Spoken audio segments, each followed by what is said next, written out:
Hello YouTube viewers, welcome to my channel Science to Technology. In today's show, Science Thursday, we're going to talk about Aristobulus. So let's dive deep into it. Now this time is one of the few cases where I had the luxury of face-to-face talk from the team, basically founding member, Pradeep Singh ji. So basically he was present in Scale 2024. Basically I was invited in Scale Conference 2024, which was happening inside Chemtech 2024. It was a very massive event and I had the luxury to spend some time here in this booth, and I have made a video about it, linked it down below. So this is a company which is also working with partnership of IIT Madras for patents and all other stuff. And what's the idea here? Idea is they're gonna give you jet as a portable power source. Right now, our what is power source in our trucks, cars, things of that nature is internal combustion engine. They want to remove that combustion engine kind of system with jet engine. I'll explain why they want to do that and what's the benefit and pros and cons and all that jazz.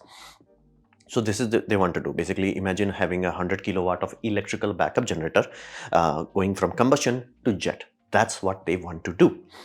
Now, what's the benefit of this? Well, here's the jet engine exists. It's not something new. Jet engine has been existing from 1970, and small ones also existed from 1980. So that's not a wow thing. The wow thing is low cost. From a jet engine's point of view, this is free.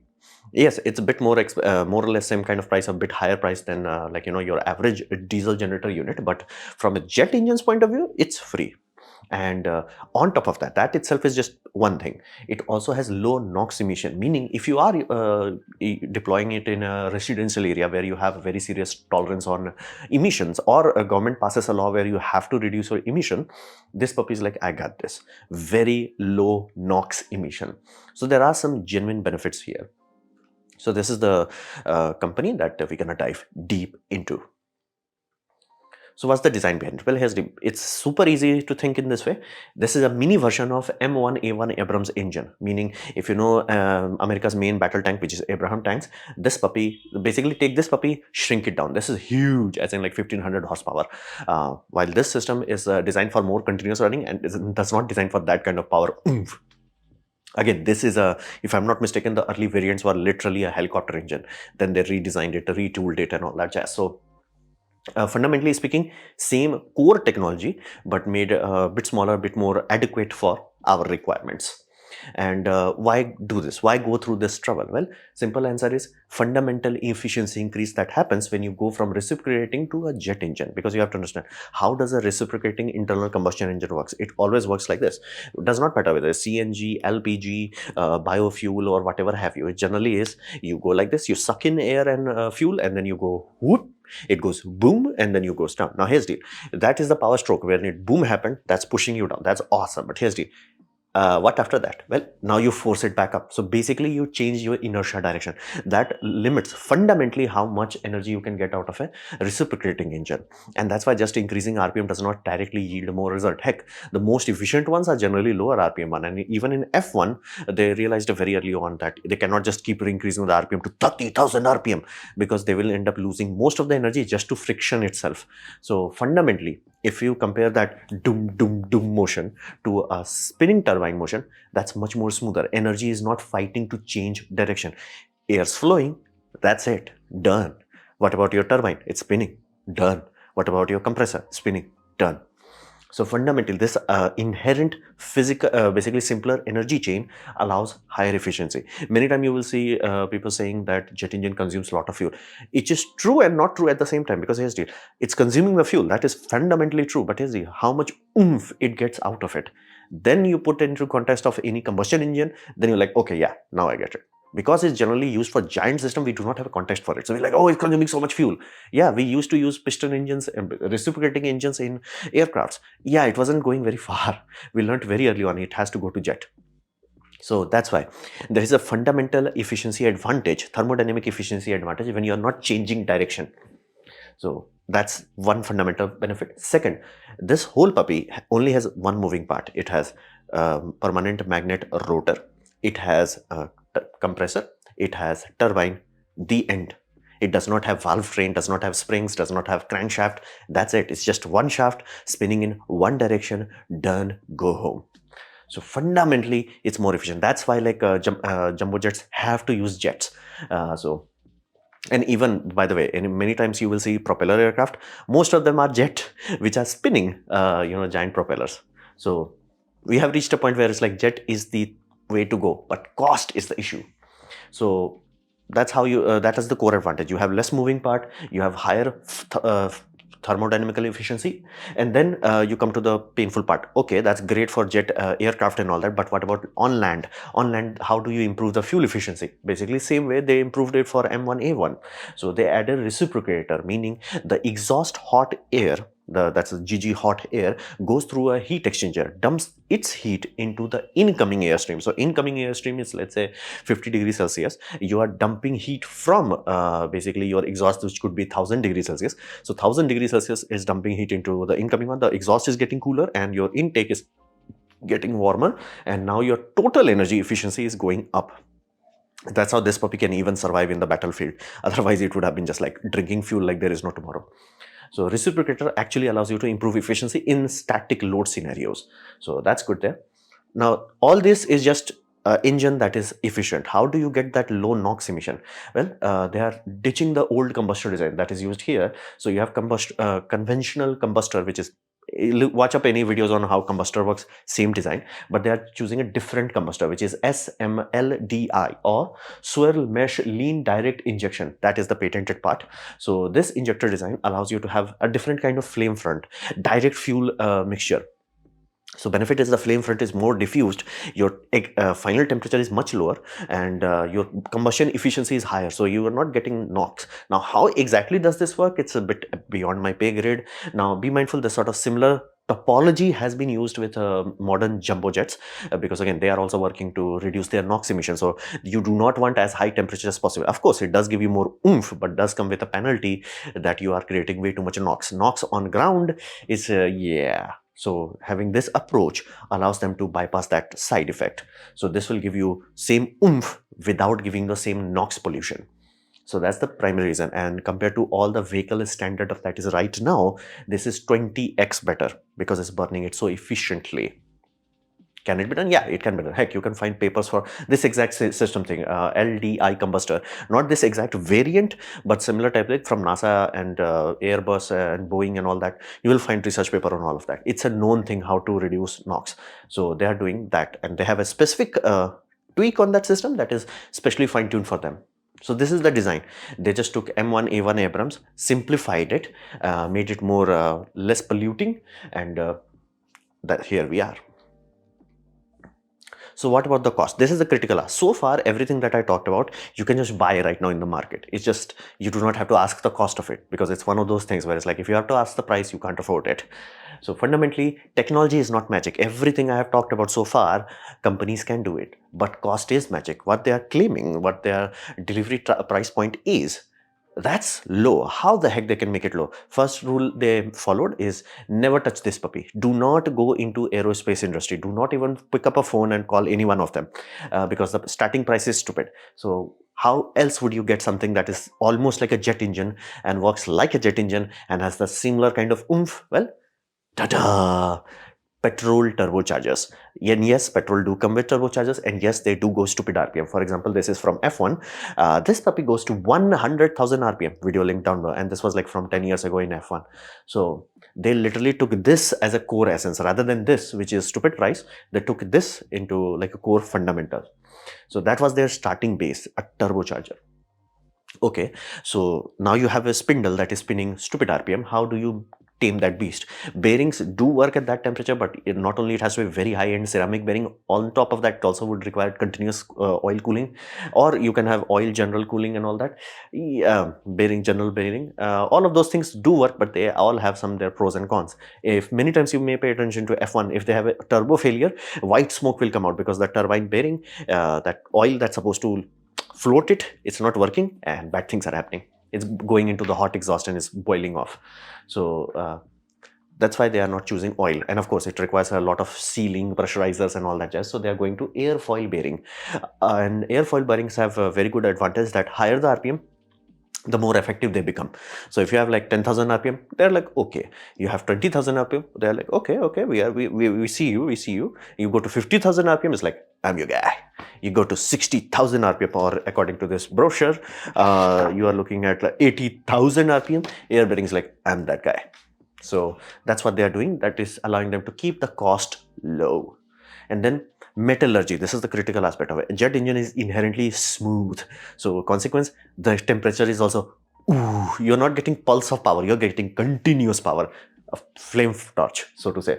So they have to use the same metallurgy that is used in basically normal automotive. So for example, how the heck they are making the reciprocator?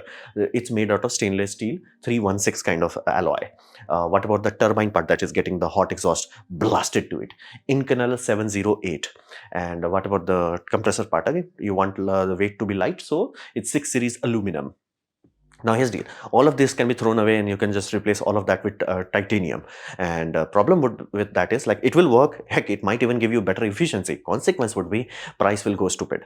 So everything here is designed for reducing cost, not increasing it. We have the technology. It's just trying to basically bring it down to ground level, quote unquote.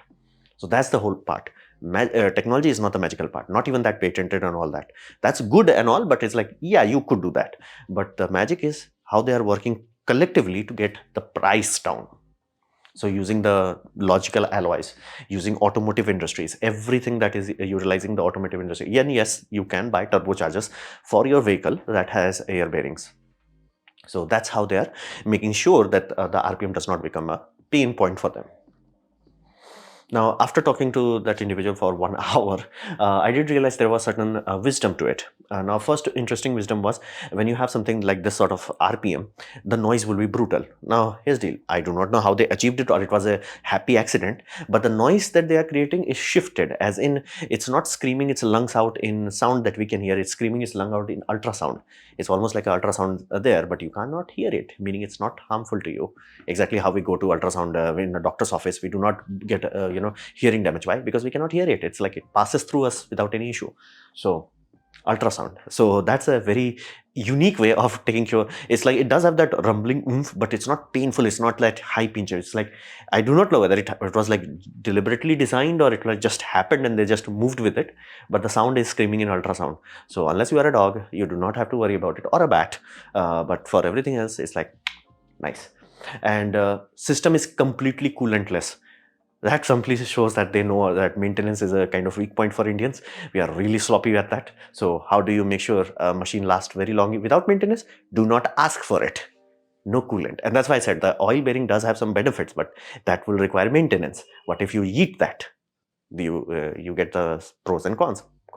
It has some cons, but main benefit is your maintenance requirement goes down drastically, and the whole system is running hot, meaning temperature comes up to the whole operating temperature and it stays there. It does not require cooling. The intake air itself is cooling, which and they tested the system for Indian air, which is around 50 degrees Celsius. So completely unbothered. And yes, you can design almost all combustion engine to work like that. There are certain industry which they require, like for mine industries, if they have a certain requirement, they could have a diesel engine that has zero liquid into it, as in like liquid, as in liquid coolant. It can be designed. Nobody generally does that. They did that. So it's a very clever approach. Now, what about permanent magnet? Well, that's the permanent magnet motor generator unit. They do not need independent starter. Again, the most of the time, unless you are dealing with very big jet engines, we have grown out of that phase. So I'm very happy they are using it. They are not stuck in the car technology where we have separate alternator and separate generator. That is alternator and starter. That is so stupid. Like, I'm genuinely frustrated that it has not gone away. Thankfully, Indian scooty market has gone up, where we no longer have alternator and starter. Both of them, one BLDC motor, done. So same thing here, one thing done. And focus on combined cooling. This shows that this is a Indian company, because we have hot exhaust. The exhaust temperature here, according to the brochure, is 250 degrees Celsius. Ooh, that's hot. Now here's the 250 degrees Celsius for us is like, what the hell we gonna do with it? Now, of course, there could be some industrial use where you want the electricity and you want the hot air for, let's say, drying some feedstock or things of that nature. Go Joule on it. But that's easy. But you're talking about India. We generally do not require preheating things. Of course, some industry do, but majority is like, it's not that difficult. But in India, we do need a lot of cooling. When you have this sort of hot exhaust, there is a technology known as absorption chiller that works quite well if you have high enough temperature delta, as in temperature of the cooling tower in India would be, let's say, 51 degrees Celsius or 60 degrees Celsius, and your hot is 260 degrees Celsius. Now you have 200 degrees delta. Now you can get a quite high COP, almost 0.5 COP. And given the fact that you already got your electricity out of it, and you are running on waste heat, and the combined industrial cooling is very desirable in many places in India, simply because we can get gas pipeline. You can run this to get electricity out of it. But here's the deal: if you take all that electricity and directly run the cooling unit, it's not worth it. But if you get the electricity, run the cooling on the waste heat, now it's like, whoa. Now you certainly change the game. Certainly, it's actually more cost effective to run your power plant on a gas system that you control, rather than just buying a super high, expensive industrial electricity and its tariff. So it was very clever. And another aspect is like, what if 100 kilowatt is not enough? So what if somebody needs 200 or 300? They figured that it's far more cost effective to develop one puppy, and that's it. What if you need 200? Okay, they're gonna daisy chain it. Why they can daisy chain it? Here's the deal: the RPM is stupid, so meaning the generator frequency is also stupid. The generator frequency they are talking about is like 1000. It's in kilohertz. It's stupid. So how do you get that sort of energy to be coupled to the grid? You can't. So you take that energy, put it in an inverter, basically exactly phase grid tie inverter that is developed by solar industry. Voila. So now you can sync multiple of this generator without too much issue. So they can scale it up to 2 kilowatts. 2 megawatt installation they can do. They will not give you a larger turbine, because again, can the larger turbine be made? Yes, it will be done. But right now, as a startup, that's an unwise decision to spend their money. So their whole focus is on that, like, we're gonna make this unit. If you need more power, we're gonna attach more units, rather than giving you basically system. Bigger system. So this is a very fundamental system, and their claim is that service interval is 6,000 hour. That's huge. That's why I said, like, the fact that they are removing every wet thing from it fundamentally allows them to do that. The only limitation it has is, like, you have to make sure the air filter is clean. If air filter is contaminated, that's on you. They're very clear about that. It's like, if you directly run it in a desert and you have desert sand going into the engine, yeah, it's, be mindful. That's the same issue was with Afghan war also, so to say, war on terror. That also suffered a severe issues on the turbine blade, because it was like literally sand blasting the turbine blades. They did not last. Like, it required way too much maintenance. So that is the weak link. You have to make sure the air is not, well, sand. So unless then, you should be able to get your stuff done. Noise level, because again, the sound is shifted to ultrasound. To you and I, it's not very loud. Fundamentally, it's fuel agnostic. Now, be mindful, that's the inherent nature of diesel turbine itself. So even in Abraham's tanks, you will hear that you can run it on diesel, you can run it on kerosene, you can run it on JP1, you can run it on RP1 if you want to. You can run it on anything that burns, and that's the core benefit they also get. You can, as long as you can put a fuel in it, this is like, I got this. So there is certain wisdom in this design that I have seen. However, I do perceive certain issues. Now, again, this is my perspective on it. It's I cannot guarantee that it's true or not, but hydrogen is not an easy fuel to work with, meaning fundamentally they are facing this issue, is that if they certify this puppy, they have to certify with the claims. The claim is way too huge, like in natural gas, wise, biogas, ultra wise, LPG, logical, synth gas, okay, hydrogen, why? Ammonia, why? Because right now, as I stand in 2024, hydrogen is an energy carrier. It's not an energy source. Unless like your government brutally forces, let's say, gas pipeline that is carrying CNG or compressed natural gas or methane to go through some catalyst converters where they are like steam reforming it and then forcing the carbon dioxide into the ground and then forcing you the hydrogen. Unless they are doing something like that, yes, Britain is trying to do that.